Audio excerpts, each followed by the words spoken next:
सीमांचल के सभी दर्शकों का बहुत बहुत स्वागत है। इस बुलेटिन कार्यक्रम में हम आपको सीमांचल एरिया की बाढ़ के हालात के बारे में बताने जा रहे हैं। आपको बता दें कि पिछले 5 दिनों से जो है सीमांचल एरिया में बारिश थम गया है। बारिश थमने के बाद जो नदियों का जलस्तर है वो धीरे धीरे सूखने लगा है।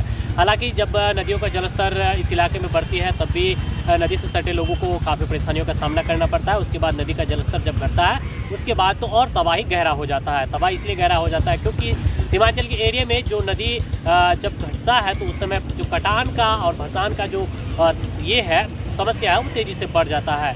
तो अगर कटान भसान के बारे में आपको बताएं तो किशनगंज के 4 ऐसे प्रखंड हैं जो पूरी तरह से बाढ़ में इस बार जो है प्रभावित रहा और भारी तबाही मची हुई रही। उसके अलावा अगर 22 अनुमंडल के पूर्णिया की बात करें तो पूर्णिया के भी 3 प्रखंड जो है उसी तरह से बाढ़ से पूरा हाहाकार मचा हुआ रहा। हालांकि किशनगंज एरिया में जब बाढ़ का पानी धीरे धीरे सूखने लगा था तो पूर्णिया के इलाके में जो है बाढ़ ज़बरदस्त तबाही मचा रही थी। फिलहाल बात करें अगर अमोर की तो अमोर के पश्चिमी इलाके का क्षेत्र तालबाड़ी, बांसबाड़ी, आसियाना समेत दर्जनों गांव बुरी तरह से बाढ़ की चपेट में रहा। वहीं अररिया के सिकटी, पलासी और जोकीहाट समेत यहाँ भी दर्जन भर गाँव लगभग 4 दिनों तक बुरी तरह से बाढ़ से घिरा हुआ रहा। दर्जन लोगों के आसियाने नदी में विलीन हो गई। वही सड़क मार्ग भी जहाँ तहाँ पूरी तरह से क्षतिग्रस्त हो गया है। वही अगर किशनगंज इलाके की बात करें तो किशनगंज इलाके के आपका ठाकुरगंज प्रखंड, दिगलबंग प्रखंड, किशनगंज प्रखंड समेत जो है यहाँ पे 4 प्रखंड ऐसा रहा जो बुरी तरह से बाढ़ से घिरा हुआ रहा। अगर सबसे पहले बात करें दिगलबंग प्रखंड की तो दिगलबंग प्रखंड के गुरुमारा, उसके अलावा पत्थरघाटी, ग्वालीटोली, तेलबिटा, ये दर्जन भर गांव जो है नदी की चपेट में रहा और बाढ़ से घिरा हुआ रहा। वही अगर बहादुरगंज इलाके की बात करें तो महिष भतना सबसे बुरी तरह से इस बार जो है बाढ़ की चपेट में रहा। बाढ़ की चपेट में लगभग जो है नदी में खेतीहर भूमि लगभग सैकड़ों एकड़ कट गई। उसके अलावा दर्जनों घर फिर से इस बार विस्थापित हो गए। वही अगर ठाकुरगंज एरिया की बात करें तो ठाकुरगंज एरिया में सबसे ज़्यादा ठाकुरगंज के पूर्वी क्षेत्र कुकुरबागी और ठाकुरगंज के पश्चिमी क्षेत्र गोगरिया इलाका सबसे ज़्यादा बाढ़ की चपेट में रहा।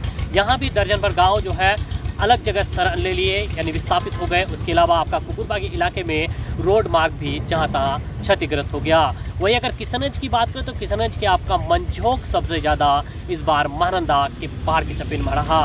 उपनाई हुई महानंदा ने कई लोगों के घरों को फिर से इस बार जो है ज़मीन दोज कर दिया। उसके अलावा अगर बात करें रोड मार्ग की तो कई जगह रोड मार्ग भी पूरी तरह से क्षतिग्रस्त हो गया है। वही अगर हम लोग बात करें कटिहार इलाके की तो कटिहार के कोड़ा, उसके अलावा कदुआ, ये दोनों प्रखंड सबसे ज़्यादा बुरी तरह से बाढ़ की चपेट में रहा। ये प्रखंड के लगभग दर्जन भर गाँव जो है 6 दिनों तक बाढ़ का मार झेला। यही बाढ़ का दंश हर साल सीमांचल इलाका झेलता है जो हम और आप लंबे समय से देखते आ रहे हैं। तो फिलहाल स्थिति जस की तस बनी हुई है। आपको बता दें कि इलाके की नदियों का जलस्तर सूखने से लोगों को बेहद राहत मिली है, लेकिन इलाके में जो मानसून की पहली बारिश ने जिस तरह से तबाही मचाई है तो कहीं ना कहीं किसान और गरीब मजदूर समेत दर्जनों सैकड़ों लोगों का जो है फिर से कमर टूट चुका है। हालांकि बरसात के सीज़न का ये पहला मानसून का बारिश है। उसके अलावा अभी हम लोगों को 2 महीना इसी तरह से झेलना है। तो किशनगंज और